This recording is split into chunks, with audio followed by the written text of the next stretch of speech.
शादी। शशि की सौतेली माँ ने उसकी शादी की तो बड़े घर में, लेकिन पति कोई काम न करता। आप ससुर जी के साथ काम पर क्यों नहीं जाते? हाँ जाऊंगा, लेकिन कल से। आज जरा मैं दोस्तों के साथ घूमने जा रहा हूँ। शशि के 2 बच्चे होते हैं, लेकिन रमेश का हाल वैसा का वैसा ही रहता है। एक दिन, सुनिए ना, बच्चा रो रहा है, इसके दूध के लिए पैसे नहीं है। अरे तो पिताजी से ले लो ना। क्यों? अगर आप में कमाने की क्षमता नहीं थी तो शादी क्यों की? तभी घर आई बड़ी ननद बोल पड़ती है। आहा हा हा, तुम्हारी माँ को साफ साफ कह दिया था कि लड़का ना कमाता है ना कभी कमाएगा।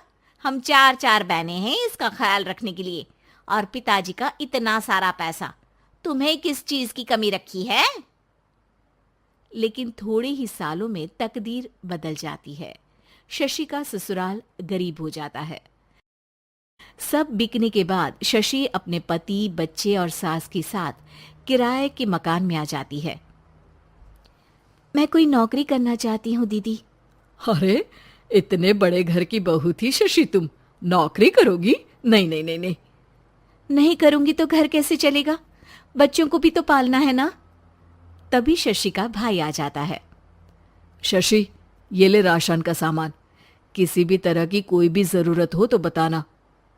भाई, अब मैं नौकरी करूंगी। देख बहन, वैसे तो मैं तेरे साथ हूं, लेकिन हाँ, मैं ये भी चाहता हूं कि तू अपने पैरों पर खड़ी हो जा। शशि को एक प्ले स्कूल में छोटे बच्चों को संभालने की नौकरी मिल जाती है। एक दिन, शशि, मेरे स्कूल को अब तुम संभाल लो।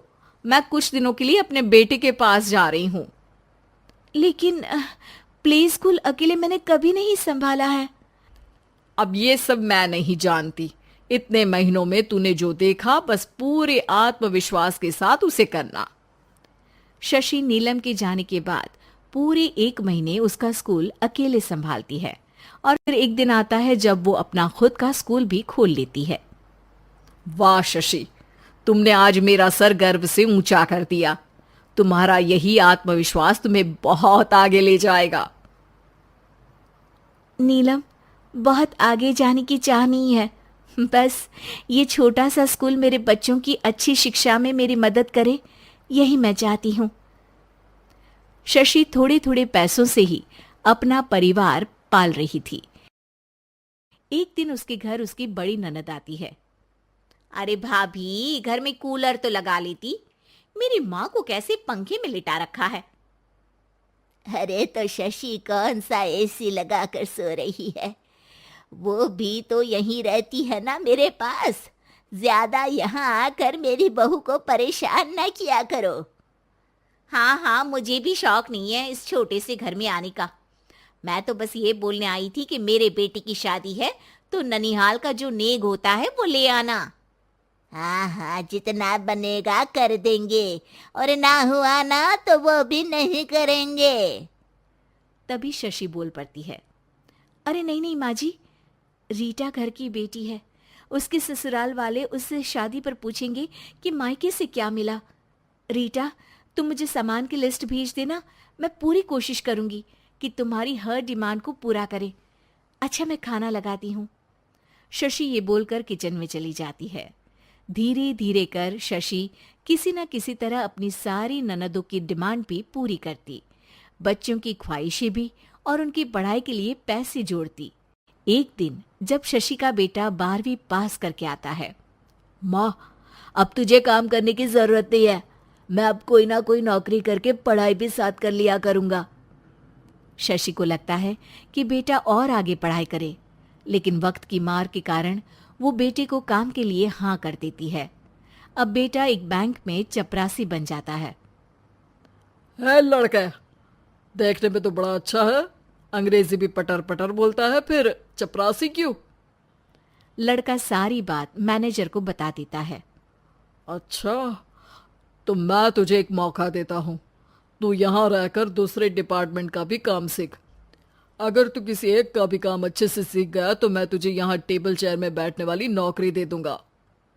लेकिन एक दिन शशि की ननद उसे फोन करती है।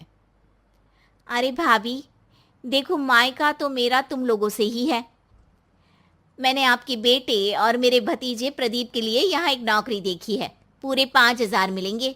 वैसे करता ही क्या है, चपरासी ही तो है ना। कोई बात नहीं रीटा, मैं उसे इस शहर के बाहर नहीं भेजना चाहती हूँ। बाकी वो शाम को आएगा तो मैं पूछ लेती हूँ। वहीं प्रदीप मैनेजर की बात से खुश हो जाता है और मैनेजर के काम पर ही नजर रखने लगता है। वो उनकी तरह के पेपर पढ़ता, काम करता और आने वाले लोगों की बातें सुनता। एक दिन बैंक में ऑडिट वाले आते हैं। ये गलत है, पूरी बैलेंस शीट नहीं मिल रही है, कहीं ना कहीं गड़बड़ है। ए मैनेजर, क्या करते हो? बैंक के पैसों का हिसाब सही नहीं है। मैनेजर के पसीने छूट जाते हैं। तभी प्रदीप वहां जाता है। अब क्या मैं ये बैलेंस शीट देख सकता हूँ? अरे बेटा, मजाक नहीं, जाओ पानी लेकर आओ एक गिलास। प्रदीप मैनेजर को पानी लाकर देता है और फिर ऑडिटर से कहता है, देखिए सर, मैं आपको बता सकता हूँ कि कैसे बैलेंस शीट को आप लोग गलत तरीके से जोड़ रहे हैं। ऐसा बोलकर प्रदीप एक एक कर सारे डाउट क्लियर कर देता है। अरे हाँ, ये तो पॉइंट हमने देखे ही नहीं थे। गुड, कौन है ये बच्चा? तभी मैनेजर बोल पड़ता है, अब हमारे यहाँ अकाउंट में नया आया है। ऑडिटर के जाने के बाद, वाह प्रदीप, आज तो तुमने मेरी नौकरी बचा ली। और आपने भी तो मेरी नई नौकरी लगा दी, अकाउंटेंट की। बस फिर क्या था, प्रदीप ने एक बार जो सफलता की सीढ़ी चढ़ी, बस चढ़ता ही चला जाता है। फिर एक दिन शशि की ननद, अरे भाभी कैसी हो? घर को तो बड़ा ही सुंदर चमका रखा है। अरे बेटी, कैसे आना हुआ? तू तो इस छोटे से घर में आना भी नहीं चाहती थी। कोई खास काम है क्या? अब हाँ, वो माँ, मेरा जो मजला बेटा है ना, वो अकाउंट से पढ़ाई कर रहा है, तो प्रदीप से बोलकर उसकी भी कहीं अच्छी नौकरी लगा दो ना। सास और शशि समझ जाते हैं कि कैसे पैसे आते ही लोगों के बात करने के